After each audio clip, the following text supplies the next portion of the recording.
Oh my gosh, I've never like heard it That's new. announced. Yeah, I think they must have gotten sued or something. Wow. Yeah, that's only in the last 2 weeks that they've added that.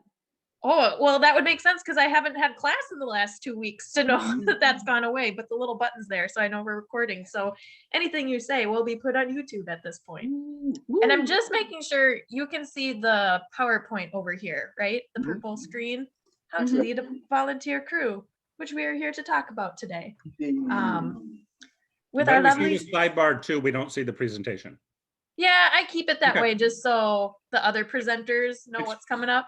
It's So all good. I was just making sure you knew what it was. I've got a specific style to my Zoom presentations. So I think we'll go ahead and get started by doing intros. And Scott, we will also have you introduce yourself. So Camille, your name is first on the list. Would you like to introduce yourself and why you think you're qualified to talk about leading a volunteer crew?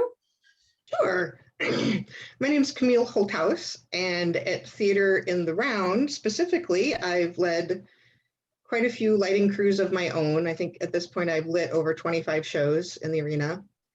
And I also do volunteer work with other organizations where I do event planning.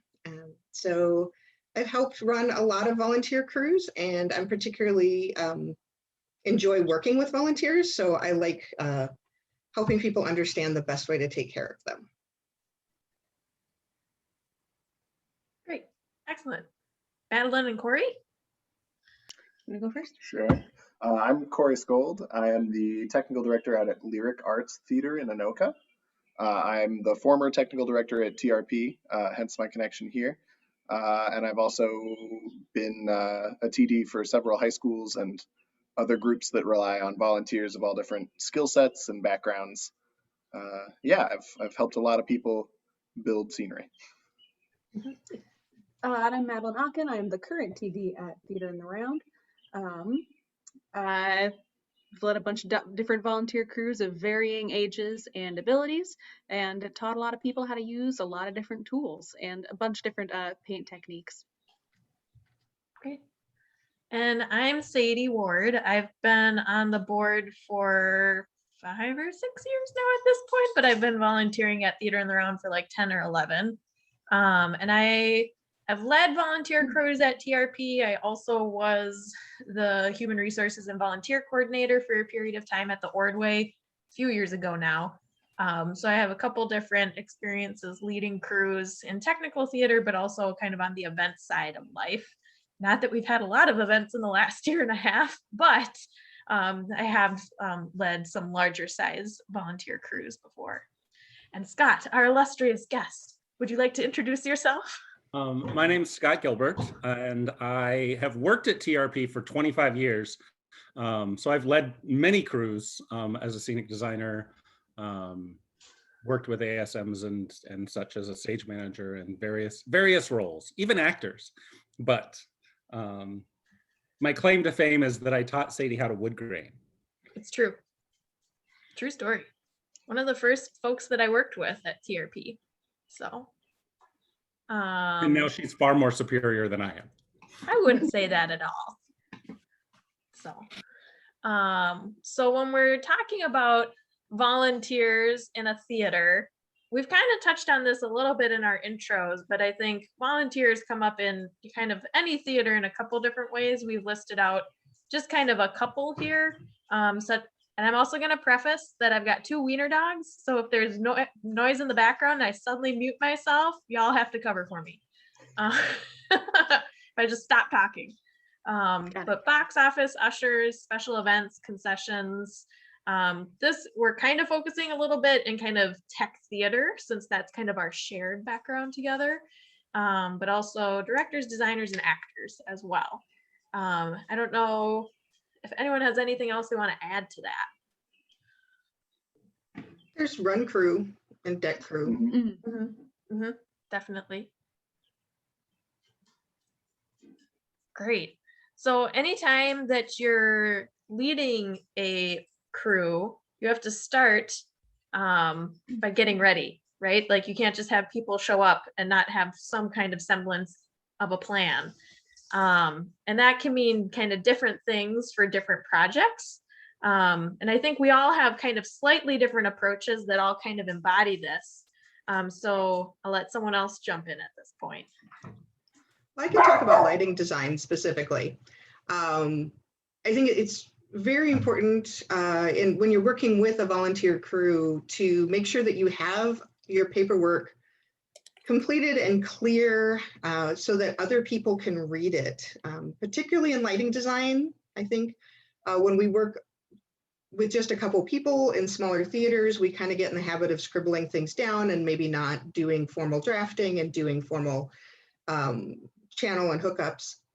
But at a place like Theater in the Round, the crews are big enough and you're going to start handing things off.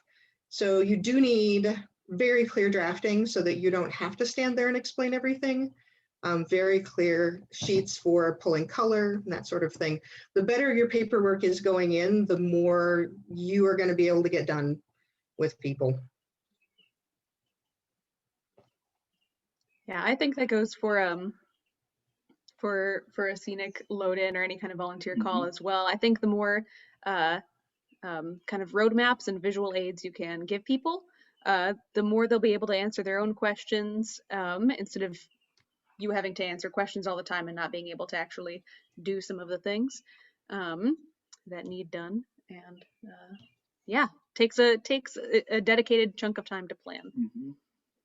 And I think there's something to be said for estimating the amount that you can get done in a particular call. I always kind of do like a good, better, best scenario in my head.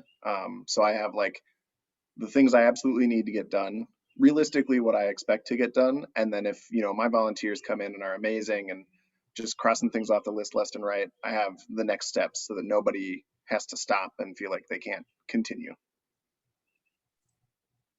Yeah, and I think of an example that I kind of use when I'm thinking of like getting ready for something is when I was at the Ordway. I helped organize the volunteers for the Children's Festival when I was there. And so I had the opportunity to do that 3 years in a row, which that's also a different kind of like getting ready process when there's something that you're preparing for the first time versus something that you've done before. So by the third time I was like doing the Children's Festival, I was much more aware of like different learning styles as well, and being able to prepare the same information, but in different formats, which I didn't necessarily have the first year because I was so focused on just getting it done myself and getting through the event, in an initially successful way. But by the third year, I had an offering of in-person trainings, videos, written instructions that I emailed out. And then I was also prepared for like the day of, how am I going to train someone on the spot if we didn't get one of those three things to stick. And I know that is something that took time to kind of refine over time. So I think that there's always that opportunity if you're kind of more so like in a volunteer management position where maybe it's the same thing, is like thinking of those different ways that you can prepare beyond just what you need to be prepared, but to make everyone successful on the call as well.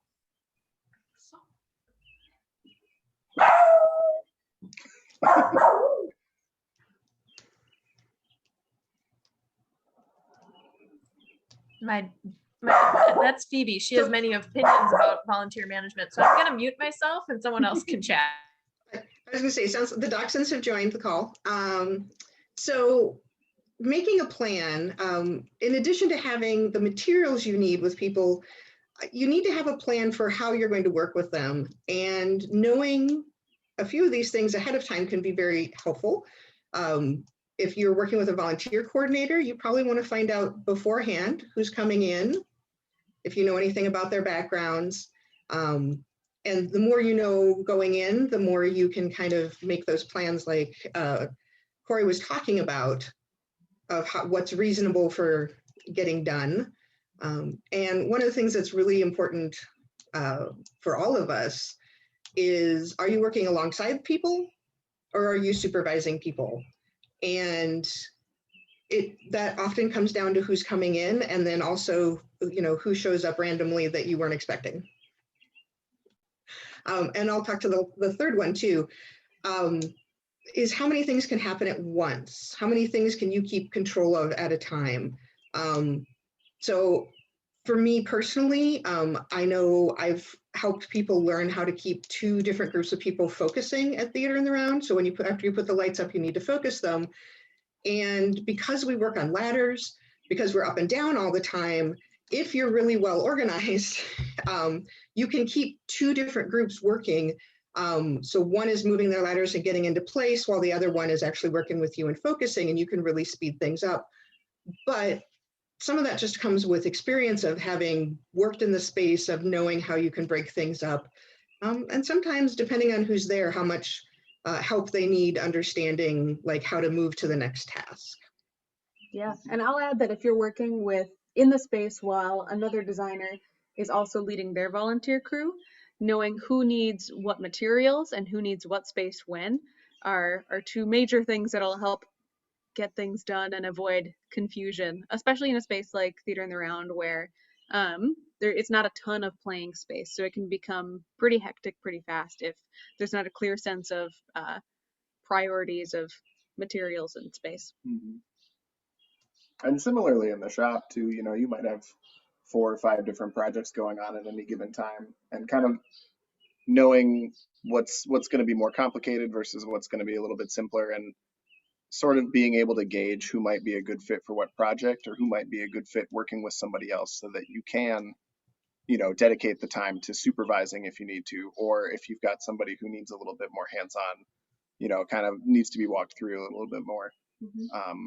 Just being able to manage your own time efficiently as well as your volunteers it's a balancing act. Yeah, I think if you're going to be supervising more than doing yourself, I think it's important not to give yourself the most complicated task so that you can easily step away from it to answer questions. That's something that I've had to learn a couple times. Yeah, as we're kind of talking about this, like working alongside people and supervising, I remember this one time in college, I was actually leading a paint crew of about like 10 folks, because it was like load-in weekend and everyone needed their practicum out because the show was getting open. And I remember going into the day with a plan thinking, I'll be painting and, there will be people. But then there ended up being like more people than kind of what I had planned. There ended up like I had planned for 6, but like 10 people showed up. And I remember about halfway through the call, I was like, oh my God, I haven't picked up a paintbrush at all. What am I doing today? But then I was like, no, you're keeping 10 other people busy with like multiple projects at the same time, which is way more efficient than just you painting by yourself, Sadie. So I always kind of remind myself of that story of what it means to supervise. And to be flexible at the same time, because sometimes the point of having a plan is knowing when to change the plan. And I always kind of like the phrase best case scenario, actual scenario, and worst case scenario, because I think Corey, you mentioned this in the previous slide, but I usually try and go into a call knowing at the end of the day, what do I absolutely have to get done? And if I'm not at that point, what does that mean for tomorrow? Or do I just need to like maybe stay a little bit and make sure it's caught up if it's that point in tech week or something? And I think as a designer that has led paint volunteers as well, I think sometimes part of the plan is knowing the things that you don't want to delegate as well. Because I think of Madeline, when you mentioned specifically like working with other folks in the other designers in the round, there have definitely been some days where like I show up by myself on like, kind of like the light programming day or dry tech. What are the terms? It's been so long. I don't know the terms anymore. And I end up painting in the dark a little bit. Phoebe, you're not painting. Calm down. But I end up painting in the dark because I know other folks couldn't do it. But then I work on the things that I know I can do, even though it's not as well lit. So, yeah. Scott, do you have anything to add? I'm muted. Along the same lines of what all of you have been saying, it's knowing the crew and what they're capable of. Because if I know Lila's coming in, or a specific person that's a really good painter, I will kind of say, I'm holding off on even touching this because she can take the ball and run with it, or, you know, a strong builder, or so on and so forth. And I always try to check in with the crew if I don't know them, and find out their comfort level, and are they a builder, or are they a painter, or, you know, I can do both. Some days I feel like doing one or the other. So it's like, no, I can't do math today. So I need to paint, or, you know, that kind of thing. So it's checking in with them and making sure that you kind of know where they're at. I'm reminded one other little system I developed for myself over the years is I started like a list of like, what are the like no-brainer things that have to happen? Because it does happen every once in a while where sometimes you have a volunteer show up that you honestly didn't know was coming.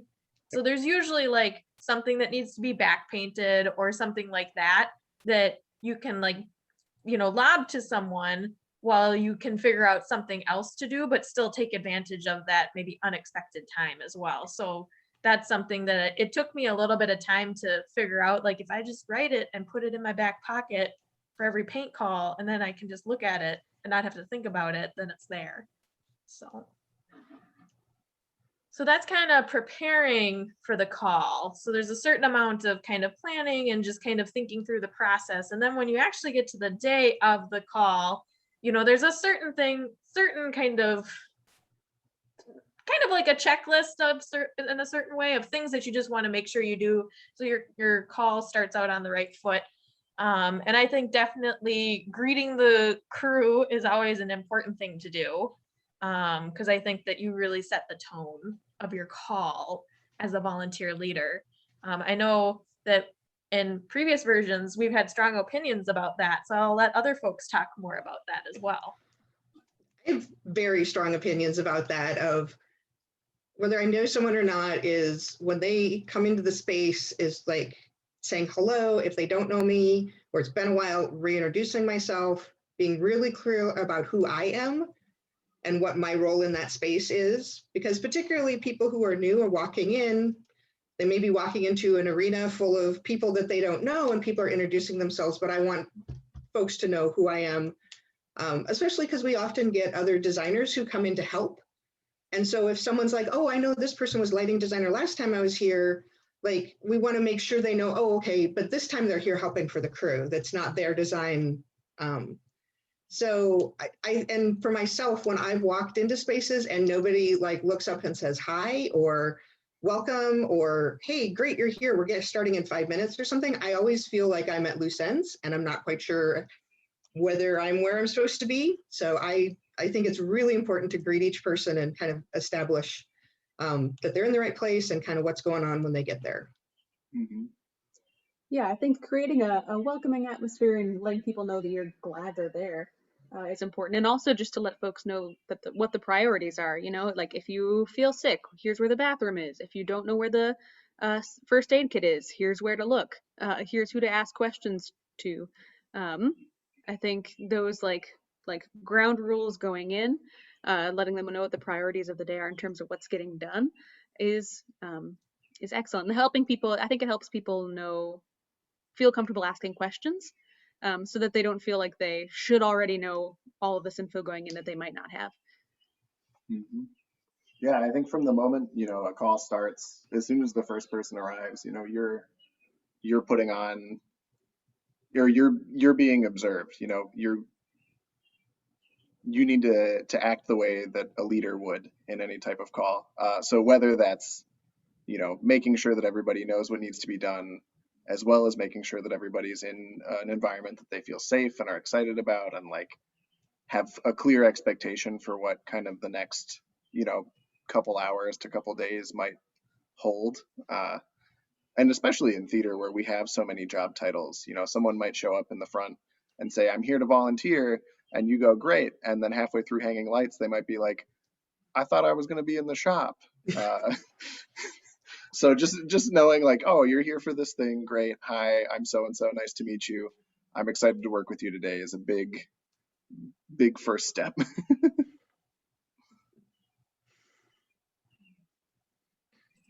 Sorry, I had to hit unmute. Yeah, I think setting expectations is kind of the big theme that I've already heard come out of what you both said. But I think it it really sets the tone in terms of most people want to have a positive experience when they volunteer, right? Whether it's, and that can come in a lot of different reasons why someone wants to volunteer, whether they want to have fun, whether they want to feel useful and like they're contributing. Some people volunteer because they want to learn and network. Those I think are important to be aware of also kind of as people are coming in the door as kind of like their motivators, I think, especially when it's someone that you've maybe never met before. Getting to know them a little bit can always, because I know for myself, if I know, oh, there's Karina as well. Hi, Karina. I know that, you know, if I'm doing a paint call and I have someone that is like long-term interested in being a scenic, I might talk to them differently in terms of paint versus someone that's like, I just enjoy painting something flat, or, you know, I just enjoy getting paint on a surface, and it doesn't have to be artistic for me. You know, it's kind of like code switch between those people if someone's like there to learn something versus someone is, you know, just wanting to kind of help out and get something done. And I think that safety is always an important thing to hit on. Madeline, you kind of mentioned that, but I think particularly in tech theater, it can always feel like, whoa, we got to get this done and we don't have enough time. But I think it's kind of like do it right the first time. Because it's far better to show someone, you know, how to use a power tool and to find out after the fact, like, oh, you don't know how to use the chop saw. Ooh, okay. Yeah, I've So had a I lot of think, times where I'll assume that someone knows how to use a tool, and then they'll be about to use it, and I'll say like, "Oh, is everything okay?" And they'll say like, "Oh, I thought I knew how to use this, or I used one a really long time ago. I need a refresher." And just being able to let them know that like you can take that time to like, "Oh yeah, let me walk you through the steps quick." Make sure they feel comfortable operating things. yeah, And for sure. I noticed with lighting crews, what I often am doing is asking or directing. So I'll be like, oh, would you like some help moving that ladder? And sometimes it's like, you please go help that person with the ladder, because you see people like, I don't know, I've been carrying our ladders for so long, I just pick them up and move them on balance points. And then I see people who are not used to moving ladders, which is fine. And I'm like, you should have a second person. And that's great. But to really reinforce for people, like, it's okay to get that extra hand, or that looks really heavy. Why don't we do that as a pair, you know? Because most of the safety things in my crews is a lot more about lifting and carrying, you know, in a safe manner for 4 hours up and down ladders. So you really want people to be good to their bodies. And as I've gotten older, I find that's more and more important. Yeah, Scott and Karina, do you have anything to add to the kind of the beginning of the day of the call of kind of welcoming volunteers in? You guys did a great job covering things. Great. Just want to check in to make sure we didn't forget anything. No, it's all good. As we're kind of talking through about, you know, kind of welcoming and setting the tone, one thing that we thought was important to kind of talk about is kind of like the power dynamics that can kind of come into volunteering. Because inherently, whenever you're a leader, you have power, right? Because you're telling people what to do. And that can mean different things in different ways. So I'll let the other folks kind of take a pass at this first. Well, I wanted to talk about this in particular because I think, especially at this moment, we have a lot of division in people who are around us, a lot of different ideas about what's going on in the world. We also have a really active conversation going on right now about racial dynamics. And here in the Twin Cities, we have a lot of trans and gender nonconforming people who participate in our activities. And so I wanted to address the fact that particularly when you have people coming in who are not typically at the top of those power structures, that I think it behooves us to take that extra moment and make sure that they are seen and that they understand that you are welcoming them specifically into this space and making space for them. even as a woman walking into tech theater spaces, I sometimes feel like I have to kind of create that space around me if I'm not the one in charge. And so I try to be really aware of other people who might be walking in and feeling like they're a little out of place because they don't look like everybody else, or they don't approach the world the same as everyone else. Yeah, I think it helps to be really conscious of whether you're leading the crew or whether you're coming in as part of the crew, to like just give yourself like that brief moment of pause to remember to just like check your assumptions at the door.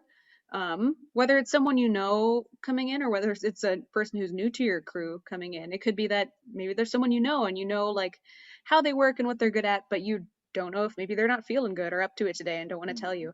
Or in terms of power dynamics, you don't know what kind of places a person has walked into before and whether they've had to kind of create that space around them and what kind of environments and experiences they've been around in the past. So taking that moment um, to notice in yourself any assumptions that you might have so you can set them aside and approach everyone kind of on the same playing field is a good conscious reminder to have. Yeah, kind of piggybacking off that, in the last slide we had, you're an ambassador for whatever organization you're representing. Like oftentimes you as lighting designer, a scenic designer, and TD are not just you as an individual, you're representing the company that you're working for, you're representing the production as a whole. And for someone to come into a space, especially someone who's, unfamiliar, maybe doesn't know anybody there, and like take that risk and meet new people and volunteer their time for, usually it's like tickets or something in return. It's not always a ton. I think it's a big thing that somebody can give. It's one of the most valuable things somebody can give is their time. And to be respectful of that and make sure that like they're getting as much out of it as they would like is like the number one priority. Mm-hmm. Yeah, when we were prepping this presentation, we kind of came towards this idea of like intersectional power structures, because I think it's also about kind of consciously being aware of, different group dynamics as well, and how you might find yourself in a scenario that you maybe didn't think you were going to be in before, and how you have to kind of constantly, as a leader, be checking yourself as well. So Scott and Karina, do you have anything to add? I'm going to ask you at each slide now because you're very smart people. I think the thing that I would point out is watching how people interact as well. Because yes, there's a power dynamic of us being in charge and making sure that they know where to go, but also kind of feeling out how those interactions are going between the workers. I mean, with the volunteers. Mm-hmm. Mm-hmm. That's a great point too, because especially if you have a larger crew, if you've got a couple different things coming on, you can be managing a couple different dynamics at any given point in time too. So. Yeah, definitely. And something I think I want to voice before we go on, since it's on the slide, but I think it should be verbalized too, is just making sure that and so this is something that I'm trying to like consciously add in more and more in like every scenario, but especially if I'm leading any kind of group in anything, is to make sure to ask people about allergies or any accessibility needs that they have. Someone might be not comfortable climbing ladders because of fear or vertigo, or they might be allergic to the type of gloves that they need to use to do a certain thing. And I think just making sure that you're remembering as the leader to like to invite that information from others, and because for me it's really easy for me to assume that like, oh yeah, like I don't want to offend anyone by assuming they can't or wouldn't or have any kind of reason not to do the thing I'm asking them to do. But at the end of the day, their safety is the priority, so finding out all of that beforehand is so important. Mm-hmm. Well, and you don't want it to come up later and it, not that it is likely to turn contentious, but someone might be kind of shy or not like to voice that thing in a large group setting or at a moment where they feel like it would hamper productivity or like make them feel like less than what they were before. Mm-hmm. Great. The next slide we have is on communication.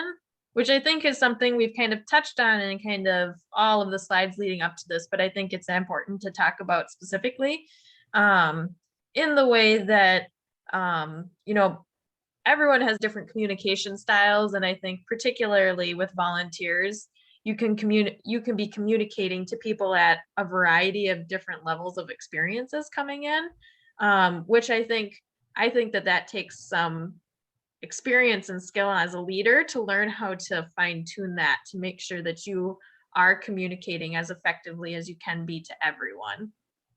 So. Yeah, being flexible in the way you present information is key. You know, we in school we took all those tests that are like, are you an auditory or a visual learner? Are you tactile? But that's really true. You know, what works written down on a page for one person might not really mesh with somebody else. And so being able to kind of be flexible about your thinking and be able to put yourself in the viewpoint of somebody else when you're going through a concept can be like make or break, especially when it's you know, if you're kind of in a crunch time moment and you would obviously rather things be done a certain way the first time. So being able to kind of make sure that you've laid out everything that you can and people feel comfortable asking the questions that they need is just a really big. We talked about it in setting the tone, but it's major. Well, one of the things I find that really helps people ask questions is our fourth point on the slide, which is humility. I often share stories of some way that I have not done what we're doing properly, or, you know, as an example of no, like, yes, I really want you to double and triple check that first light you hang to make sure it's in the right place. And I go, because I got to move 10 lights from one par to another one time, and make it really clear that, you know, there is no perfection. And the other thing is I always want people to feel comfortable asking questions while I explain things. And so I often will actually tell them, I'm like, you know sometimes I leave points out. So if anything doesn't quite make sense, you should just ask me. And putting it a little bit back on myself of like, I know all the information, but if something seems confusing, it probably means that I forgot to say something out loud. And then it's, I think, really facilitates people feeling more comfortable that it isn't, they aren't being dumb or missing something, but then they'll actually speak up. Yeah, I think sometimes also when you're the leader, you've done things enough that you forget what it feels like to be doing something for the first time. And I think that a lesson that I really remember learning was the first time I did a lighting design, and I was like, oh, I have never done this before. And I remember how much I learned by doing something new. And I think of how important that is for leaders to be putting themselves in new circumstances to know what that feeling feels like, to be like, I don't understand and I'm not understanding how this is being explained to me right now. I think that if you forget what that feeling feels like, you as a leader will be like, well, do the thing. And you're like, but I don't know how to do the thing. That's why I'm here to learn. So I think that's kind of in the know your own communication style, and always be striving to improve it, I think is an important thing to keep in mind as a leader too. Scott and Karina, do you have anything to add? As usual, no. Great, just making sure. Yeah. Other things, kind of the day of the call. And again, we've kind of touched on some of this a little bit, but kind of going into it, knowing that you might be doing a couple different things while you're leading a crew. Like you might be teaching skills while just delegating or like giving work direction to another person, and kind of deciphering people's skill sets. We've kind of touched on that a little bit. But I think part of that is knowing that those kinds of things in the day of your call take time. So I think it's important to kind of build that contingency of like, I can't just expect someone to walk in the door and know how to paint. I might need to explain how to do it for 30 or 40 minutes before I can walk away from them, and move on to the next thing. Yeah, something I've done if I know I'm going to be, if I know that I'm going to be in a teaching a lot of people that are coming in, is especially if it's like we're going to do this paint treatment on the floor, and I know that I might not be able to spend 20 minutes with each person teaching them. I might spend 20 minutes with the first person teaching them and walking them through the sample that I've made, which has each of the different steps and then like notes written out on it. Show that person, make sure they're good, and then they can then bring the others that I add into their group into that that whole educational scenario. But I think if you know you're going to be teaching, kind of taking the extra time to prep materials that you might need, or setting up what that workspace is so that the volunteers don't have to go back and forth from the shop getting extra hardware or tools or whatever they might need, really can save you a lot of time in the long run. I find I'm often either explaining to people or reminding them, specifically for working at Theater and Round, that one of our missions is teaching, because my crews will often have a huge mix. I mean, I'll have people with way more technical experience than I have, and that do it every day, and they come to Theater and Round because it's fun. And then I'll have people come in who've never climbed a ladder with a light in their hands. And so sometimes when someone comes in and I throw them a quick, oh, hey, awesome, it's great you're here, here's the plan, and they just start doing things, I need to reassure the new people that, like, no, this is a teaching space and you are in the right place, and we'll take the time to show you what you need to know. That person, I just happen to know this person doesn't need me to help them with this part. So framing for people like what's appropriate in the space, I think helps them be a little more comfortable sometimes with those really wide differences in what people know and understand. Yeah, you bring up a great point, Camille, that like it's fun. We're here to teach, we're here to like have a good time. And I think a lot of times, especially if someone like volunteers who maybe don't build things or paint things or hang lights every day, it can become a really like, they can put a lot of pressure on themselves to do it right. And I think leaving that room for, if something goes wrong or they have to start a thing over, if it doesn't look exactly the way that you plan, leaving room for like, hey, like it's cool. Like it's just paint. Yep. It's fine. Like it's like, here's this section where this worked really well, what you did. Here's this section where like, hey, it might not have worked so well, but guess what? No one's gonna see that from 20 feet away. And like being able to take that pressure off of people and making it a fun educational space is a really easy thing to do to bring up morale. Yeah. Well, to circle back to humility again, being able to share that personal story of like, oh, at my first light hang, I dropped to source 4, and like, it makes you human, it makes you relatable, and usually there can be a funny story in there to kind of put people at ease. But then on the flip side, when you get into that question of like, let's say it's not so much a matter of the end product, but more a question of safety, being able to talk to somebody without being accusatory and make sure that their comfort level with a saw or with a router or whatever they're using is where they need to be, is make or break, not only for yourself, but in terms of, a router will take your finger off. I mean, it's scary. So being able to have an open conversation with somebody that's like, where are you at with this thing? Have you ever used one before? And keeping it casual, but with the seriousness of it still in play is, I think, a difficult balance to strike, but an important one. Because you don't want to run into the shop and be like, have you ever used a chop saw before? And like, maybe they never have, and now maybe they don't ever want to again. So being able to suss out that, and like, for me as TD, I never want to be showing signs of stress. Even if the show's 3 days behind and I am like in the weeds come tech week, I never want my volunteers to know that.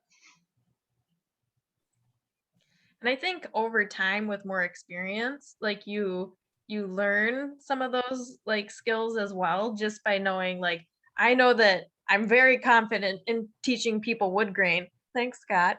But I'm maybe not as comfortable with teaching people marble.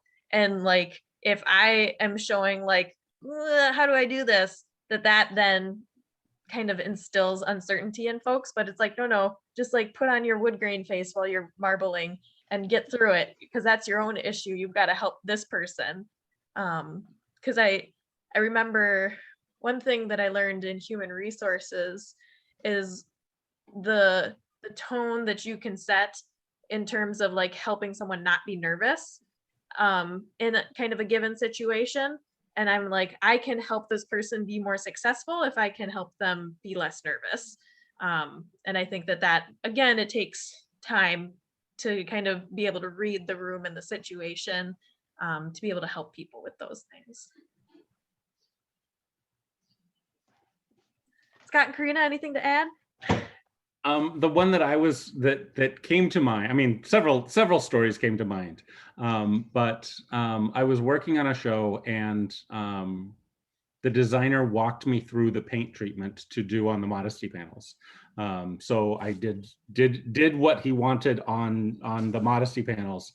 He was still building the structure for one of them, and he kept getting pulled into other things. So by the time I left, he still hadn't finished the building the last one.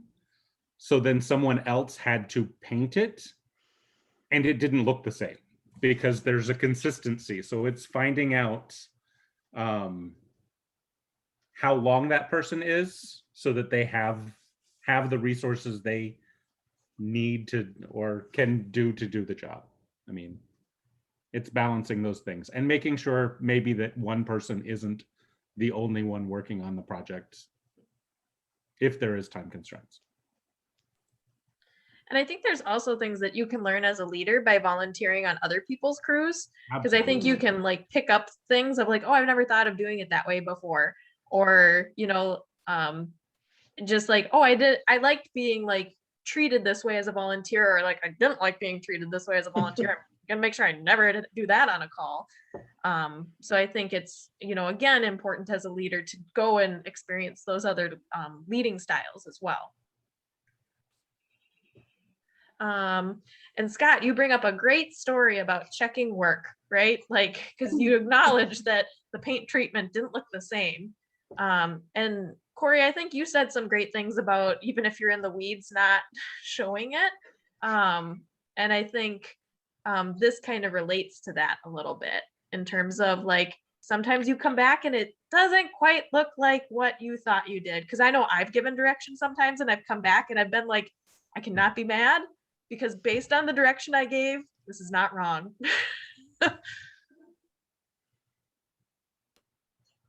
Yep. I'm a huge fan of positive reinforcement, which occasionally gets me, well, used to get me teased in the theater actually, because I would say thank you a lot. Particularly if I was the one sitting on paperwork and telling people what to do, I'd be like, oh, please go get that 6-inch fennel and hang it up there, thanks. And the crews would tease me. And they're like, you're so polite. And I'm like, yeah, if I'm ordering you around, I better be. But definitely like looking at something, particularly if it's the first couple times someone has done it and been like, oh, that looks great. It doesn't have to be really in depth, but just that little bit of, yeah, I looked at your work and you're doing the thing, keep doing the thing. Mm-hmm. Yeah, it's always good to have kind of a twofold, like whether you're complimenting someone or pointing out something they did well, or maybe something that didn't go quite according to plan or needs improvement, having a concrete example and a reason as to like, if you're in a situation where you have to ask somebody to redo something that they just spent 2 hours on and maybe they're like really frustrated about, knowing like, okay, maybe do I put them on a different project and like I fix that later, or like being able to say like, hey, this is really close, all we have to do is swap these couple things around. Normally I wouldn't be that picky about it, but like we've got somebody standing on this platform, like having those concrete examples and those explanations, people are a lot more willing to work with you as opposed to just being like, that's wrong, do it again. If somebody tells me that in a volunteer setting, I'm probably walking out the door and not coming back. Yeah. Or worse, that's wrong, I had to paint over it completely. Mm-hmm. Doesn't make I think it's a great emphasis of the difference between running a paid crew and a volunteer crew. Is a paid crew, if you really want to, you can be like, no, just do what I told you to do because I told you to do it and you're getting paid at the end of the day. Mm-hmm. And volunteers, you need their buy-in. Yeah. like every step of the way.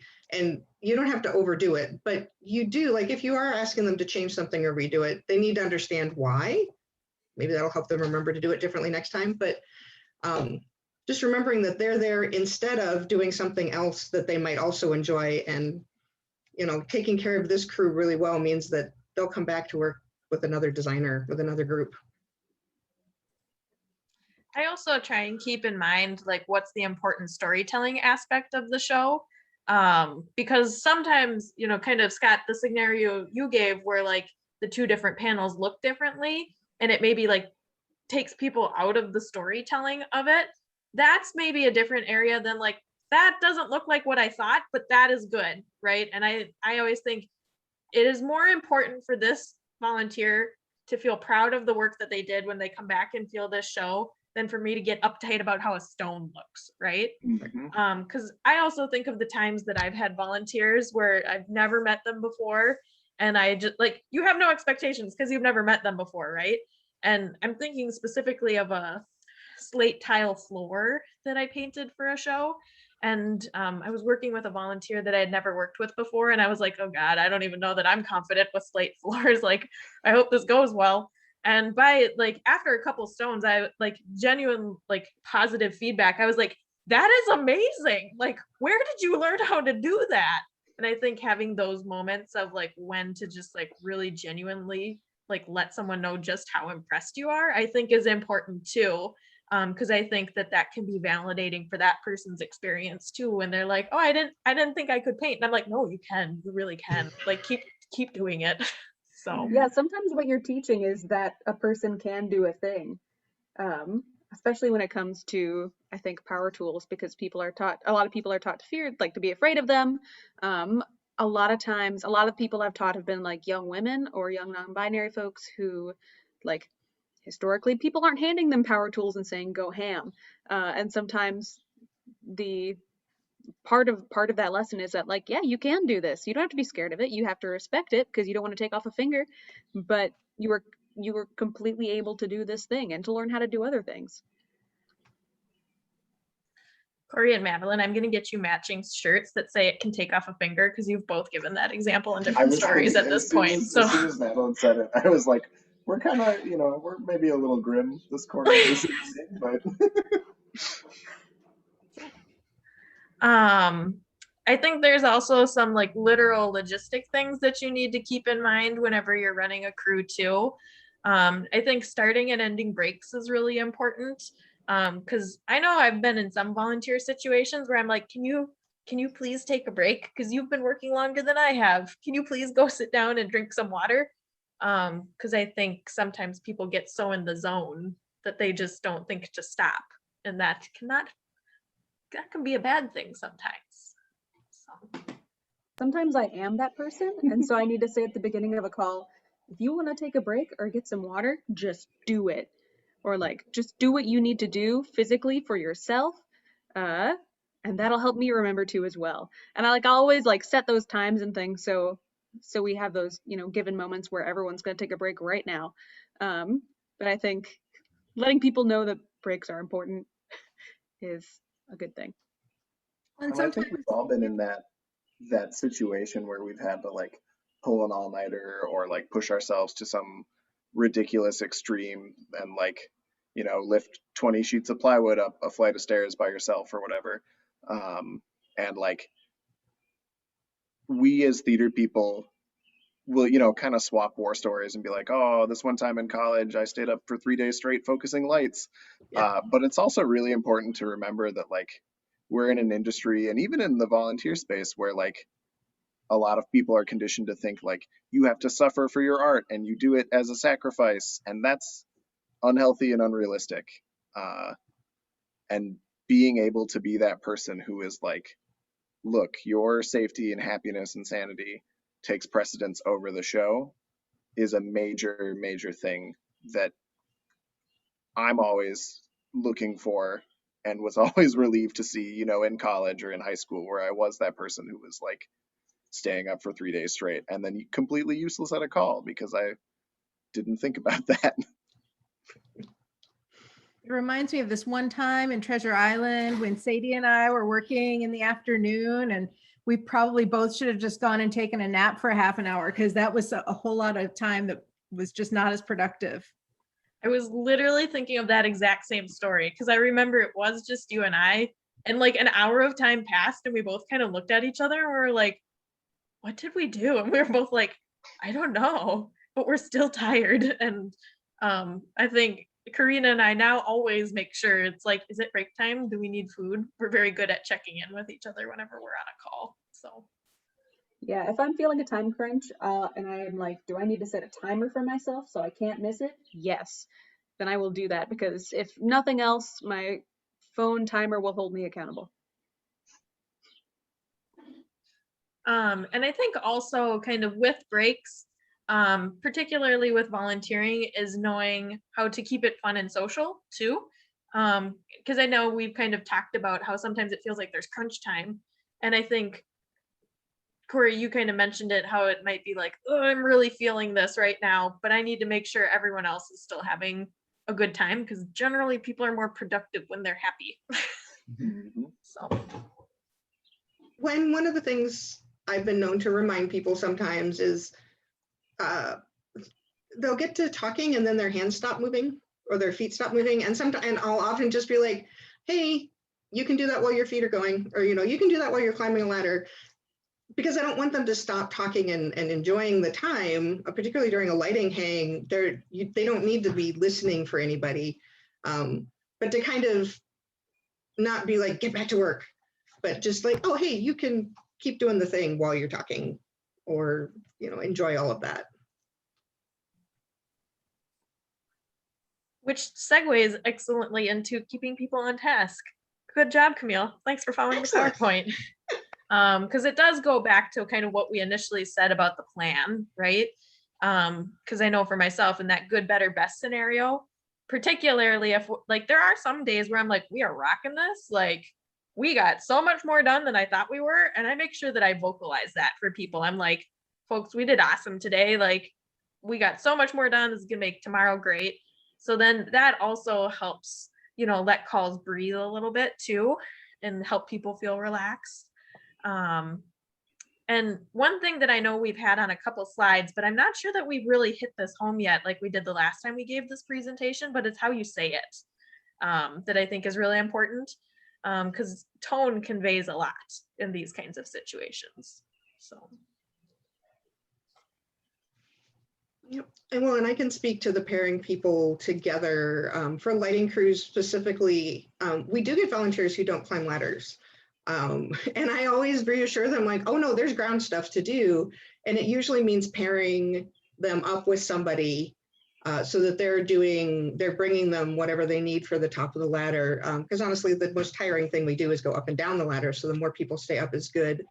And I always like pairing. If I've got somebody I just taught something to, I try and then pair them with a more experienced person, whether they're working side by side on two ladders or one of them supporting the other, so that they have someone that I'm like, hey, you're going to work with this person. And I know that they feel like they have somebody that they can ask the littler questions about, or like, hey, can you take a quick look at this, where they might not call me from across the arena.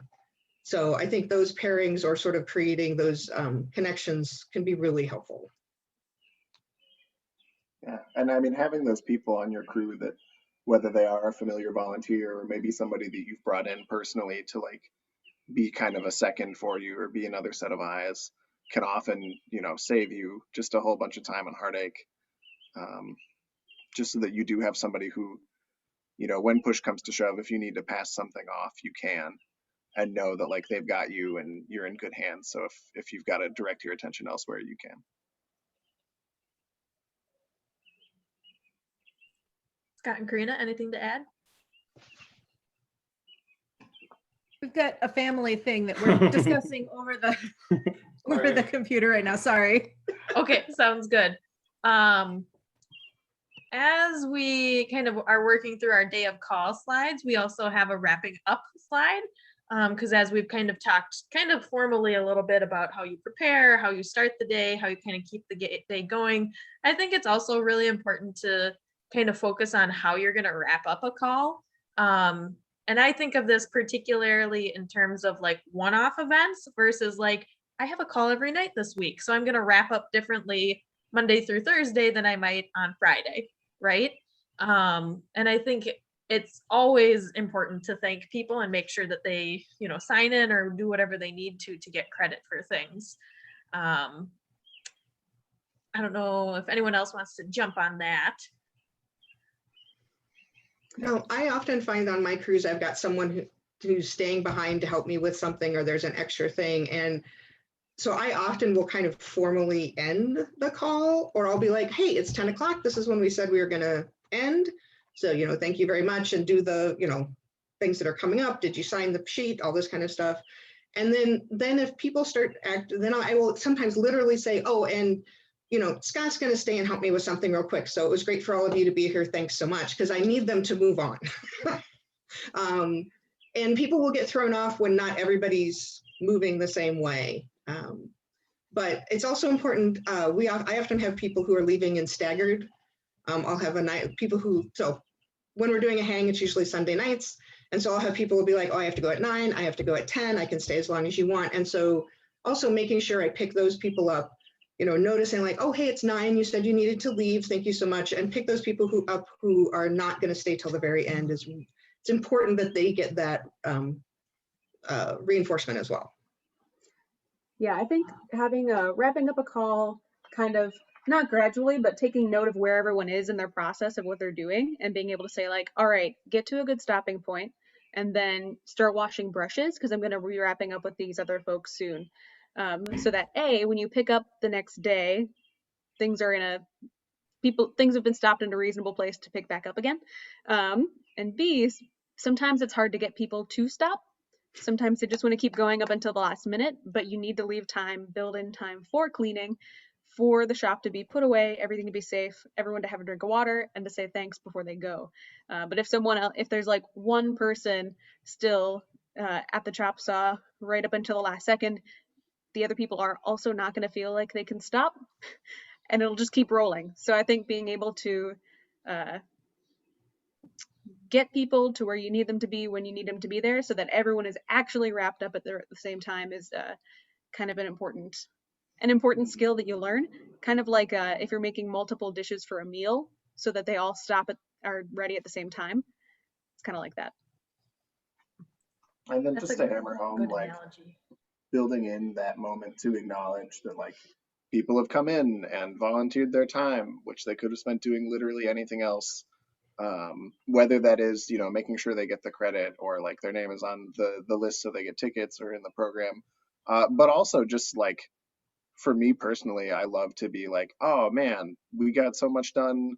I don't have to come in till like 10 tomorrow or whatever. Like I'll get to sleep in tomorrow, and like make it light and fun, but like really show a concrete, like, this is my appreciation. Or like, if you're in a setting where everybody is familiar and comfortable enough to like, you know, first round's on me, or like here's some snacks or whatever after the call, having that like that social acknowledgement built in, and like a little thank you goes a long way. And I think with our bullet point of who's next in the space, I think sometimes can be the most important thing depending on the day. Like if it's tech week, like if it is the day where it's like all ladders have to be out, I cannot leave any more paintbrushes in the space. I also know like in some more like event planning worlds, like your wrap up is like literally a structured part of your call, because you got to like flip that room so the cleaning staff can come in to do it. So I know that there's been some events where I'm like, I need people to help with the wrap up, because the wrap up is so specific to making sure that everything can move on to the next thing, that I think that you should always kind of be asking that question in your mind. And even if who's next in the space is you, like respect yourself and clean up. Scott and Karina, do you have anything to add? I think the wrapping up the end of the day, it's like has been said, making sure that they know that they're valued. And I think by doing that, people change their plans. The story that I'm thinking of is actually the first time Karina and I met was at Theater in the Round. She came in to do an emergency emergency bailout on a show. And she came in and she painted, she was doing a painting project, and she could see how far behind we were and felt comfortable enough in the space and appreciated. So she canceled her volunteer hours the next day at the kids' school library in order to come back to assist with that project. So They had 2 volunteers during that hour, so it wasn't like a huge hardship for them. But otherwise, I don't think that painting was gonna. Oh no, it wouldn't have been done. And I It's a think good that's story. it's a nice wrap up.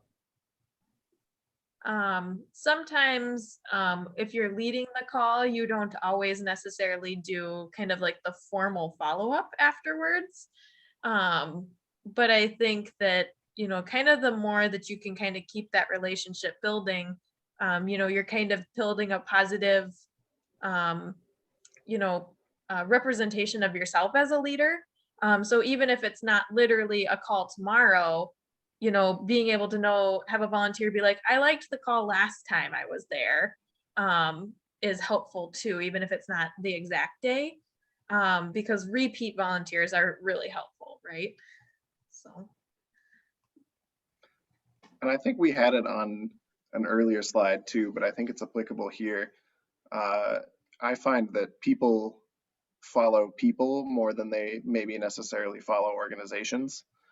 So, you know, if you're a really awesome leader and people like working with you, that's, for me, that seems to be the thing that keeps people coming back more than just like, you know, I'm doing it because of this place. A lot of times it's very much dependent on who they're working with and making sure that that's somebody that they want to continue working with. Because then when you are in that situation where you have, you know, a bailout or you are behind and you can make that call and make that ask, a lot of times people are that much more willing to be like, oh yeah, they've always been great to me, so I'm going to go, you know, put in a couple extra hours, or like, sure, I can stay a little late, whatever. Yeah, I think Camille had some great examples of that when we were prepping for this workshop too, and it's excellent. Well, and the thing that I will add is that I'm mostly a scenic and production person, but Camille, I love hanging lights with Camille. Like, she runs a very, very great environment. So if she's designing lights, I usually go into the work calls because I know it's going to be fun. Well, thank you. And I have learned to tell our volunteer coordinators at Theater in the Round of,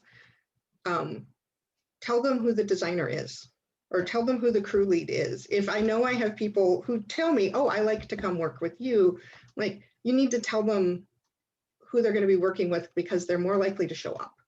And by the same token, there are designers that people actively avoid working with. Yes. Yep. Unfortunately. And in an organization that's run so hugely on volunteers like Theater in the Round, that is something that is noticed, and you know, it has an impact on our people. So part of the reason that we thought this was an awesome presentation to give is we would like everybody to be better at leading volunteer crews. Mm-hmm. Which kind of transitions us to this idea of your reputation as a volunteer leader. We've kind of touched on the pros and cons of both sides of it, right? And I think, you know, we've touched on this, like, develop your own style, people follow people, not organizations, but also this idea that you're building trust in a volunteer situation, I think, is really important. And you know, some experiences only come from doing, as we have described in our various little anecdotes as well. So and one last slide we wanted to add on here, just given the lovely state of our world, is this idea of post-pandemic volunteering. Because while we were kind of going through this PowerPoint, we're like, the world is so different right now. Like, you can't not talk about some of these dynamics going back into volunteering after we have all, like, not been around people for like 12 to 18 months at a time. And I think one thing we all kind of talked about is kind of that idea of, you know, just kind of existing in an anxious space, or, you know, a space with unknowns. I think, Camille, you had some kind of specifics on this first bullet point. Yeah, I mean, I know that even people who didn't really manage anxiety before the pandemic have been living with more anxiety, and people who did, it's really ramped up, and it's going to come down differently for different people. You know, and so I think we need to create a lot more space for people to be wherever they're at. Take a little more time to get comfortable with something. You know, not be as ready to go into something as enthusiastically as they might have, but just recognizing whether you yourself have wrestled with anxiety or not, but the people coming in are coming from a place where it's just a higher level of anxiety about everything. So the more we can support people where they're at, knowing that it's all very transitional right now, I think will help crews come back, and people also build confidence for everything else that they're getting back into. Yeah, I think there's such a good opportunity at the beginning of the day or in your emails ahead of time to your crew to be able to like, here's the things we're doing in terms of like disinfecting or safety protocol. But also when people come into the space, being able to be like, hey, if you need a minute, if you get overwhelmed, the lobby is going to be really quiet. Feel free to go and like sit down. Especially like being around more people in a more like hectic space. It's really easy to get like sensorially overwhelmed or just need to take a minute to kind of like reset yourself a little bit. And I think letting people know that that is not only okay, but totally welcome is great. And just to let people know, kind of like we were saying with transparency in the last slide, like here's all the steps we're taking to help you feel safe, and to let you know that we care about your safety, and also that it's important that, you know, even if that means that we have a lot of alcohol wipes and we need to wipe down every drill before it gets passed to another person, or if you need to set a rule at the top where like we're not sharing drills. You know, if you were assigned to one, that's the one you're using, and it goes on this table at the end of the day so I can wipe it down. You know, just setting all of those things, all those expectations again is just one way we can make it more accessible for people to be in spaces again. Yeah, it's really kind of taking some of the things we said at the very beginning of the presentation and really hitting them home, just in terms of setting expectations, making sure you're providing an environment where people can feel they can voice their needs and their concerns. And I know for myself, a phrase I would say sometimes in human resources is there is no textbook way to do this, right? Like this is something that we are all learning from. And I think kind of what we've said initially is like being able to take from other experiences of your life and interweave that into your volunteer management will only make you a better volunteer manager in terms of how to make that a safe space for people to be in. I know one thing we also talked about when we were preparing this is creating some expectations based on a certain time and place, and not making it a discussion. So there's like Theater in the Round is doing this right now here. This is what we're doing. And if you also want to wear a mask or want to wear gloves, that's fine. But really, I mean, one of the things that I'm concerned about getting back together with people and working particularly with people who don't know each other is if somebody is feeling like they need to do a certain thing for their own comfort, even if it's a higher level than I think is necessary, I want to support them in that. So I also want to set an expectation with the crew that like, we're not discussing whether a person is choosing to wear gloves or not. We've said you don't have to in this space, but if you choose to, that's fine. And just, it's not open for discussion. People need to take care of where they're at. And that's part of that anxiety piece as well. If what lets you show up as an extra precaution, then I want them to do that thing. Scott and Karina, do you have anything else to add to that?